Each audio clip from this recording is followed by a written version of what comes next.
ওয়াদা করছি বাংলাদেশে ভবিষ্যতে কোনো ক্রিকেট বোর্ড বলেন, কোনো ফেডারেশন বলেন, কোথাও কোনো রাজনৈতিককরণ, দলীয়করণ করা হবে না।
আমি আপনাদেরকে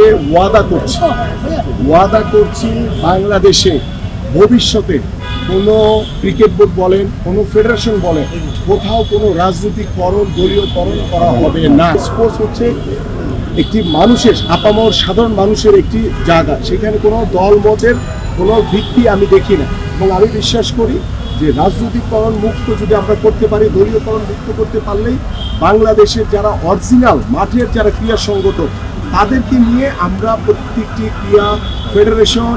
আমাদের ক্রিকেট বোর্ড আমরা সাজাতে চাই। সেখানে কোনো বিশেষ দলের কাউকে প্রাধান্য দেওয়ার কোনো সুযোগ আর হবে না এবং দেওয়া যাবে না। সংগঠক হিসেবে আমাদের যে দাবিটা সেটা হচ্ছে যে আমরা দেখেছি গত 17 বছর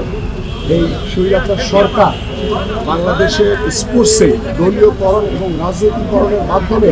বাংলাদেশের স্পোর্টসকে ধ্বংস করে ফেলেছে এবং দুর্নীতির একটি আঁকড়া বানিয়ে ফেলেছে। বাংলাদেশের মানুষের যে প্রত্যাশা, যে চাওয়া, যে বাংলাদেশের স্পোর্টসে প্রত্যেকটি সেক্টরের পরিবর্তন অনতিবিলম্বে দরকার এবং সেই প্রয়োজনীয়তা অনুভব করে আমাদের আজকে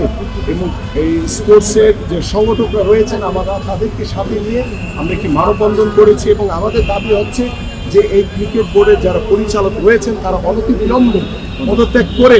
স্বেচ্ছায় পদত্যাগ করে, যেহেতু আইসিসি কিছু রুলস রয়েছে এবং সেটা আমরা দ্রুত বর্তমান যে অন্তর্বর্তীকালীন সরকারের যে উপদেষ্টা রয়েছেন তার সাথে বসে আলোচনা করে নতুনভাবে একটি ফরমেট করে আইসিসির যে নিয়ম রয়েছে সেই নিয়ম মাফিক আমরা কাজ করে আমরা ইলেকশনের মাধ্যমে নতুন একটি বডি দাবি করছি এবং সেই বডির মাধ্যমে বাংলাদেশের ক্রিকেট ভবিষ্যতে এগিয়ে যাবে, সেটা আমরা প্রত্যাশা করছি।